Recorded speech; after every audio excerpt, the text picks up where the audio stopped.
the Multi-Channel Logistics Challenge. The growth in multi-channel means retailers are having to reassess every aspect of their supply chain, and the logistics industry needs to innovate in order to fulfill changing demands. The panel here today is to look at how the industry is responding to this, its biggest challenge in decades. And we are very lucky to have the Chief Executive of CILT, Steve Agg, to chair the session, and I hand over to him straight away. Thank you very much indeed. Good afternoon, everybody. Yes, we are in the midst of a logistics revolution, a revolution in the way our supply chains work. You may well have heard that before, and it's certainly the case today. So we've got three experts in this field. I'm chairing the session, and I'll do a brief few slides just to open things up a little bit, and then I'll hand over to my colleagues, and then we'll try and keep as much time as we can for questions at the end so that you can get your ideas and questions into our team. So off we go. You are sat in the largest per capita e-commerce market in the world. As you can see, this is a tremendously large business opportunity, and if it were an industry of itself, this would be the 5th biggest section of the economy in the UK. In the cases of France, it will be 9th, the US, it would be 8th. And why is it like that in the UK? Well, in the UK, we've got high internet penetration, heavy credit card usage, efficient delivery infrastructure, and a very competitive retail market, which I think we'd all probably agree with.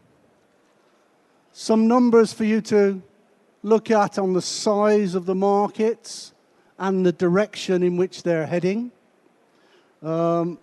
These numbers are staggering in my view, and today almost 70% of retail is store only, and that's going to reduce to around 40%.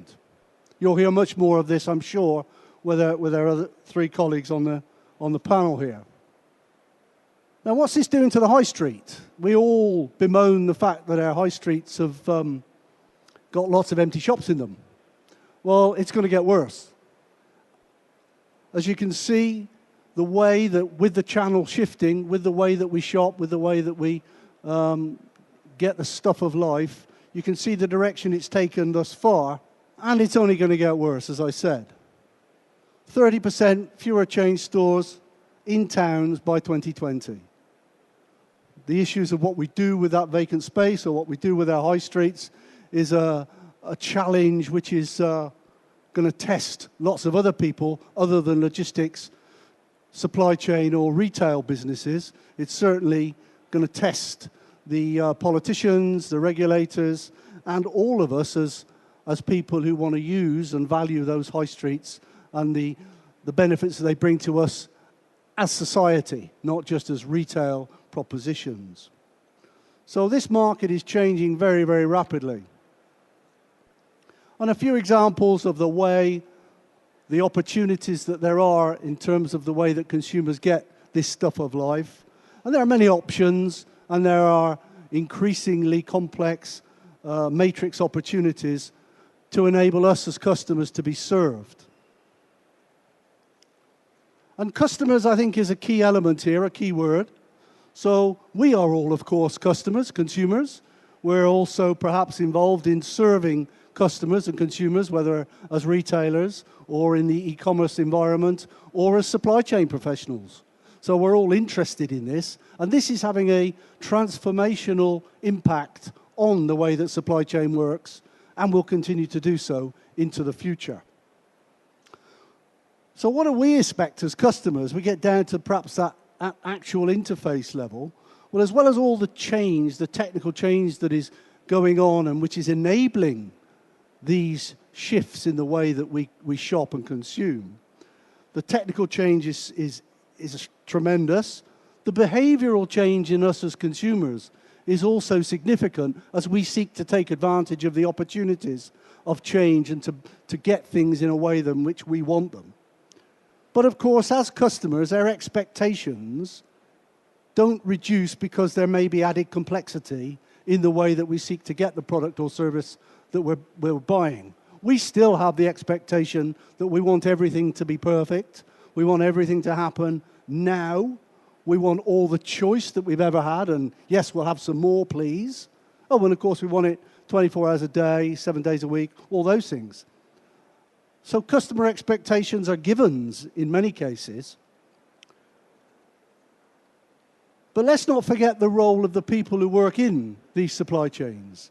And in particular, the role here of the person who's actually making that final delivery, handing the product over to us in those home deliveries, and what is involved in a perfect delivery.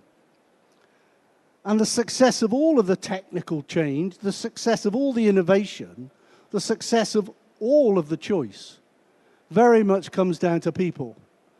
And you would expect me, wouldn't you, as a chief exec of a professional institute, to say that those people working in the supply chain have been undervalued in the past, continue to be undervalued today, and their skills and capability are essential to the well-being of the success of this massive part of our economy in the UK and an increasingly growing economy of the world. So it depends very much on the people, their competence, the fact that they care.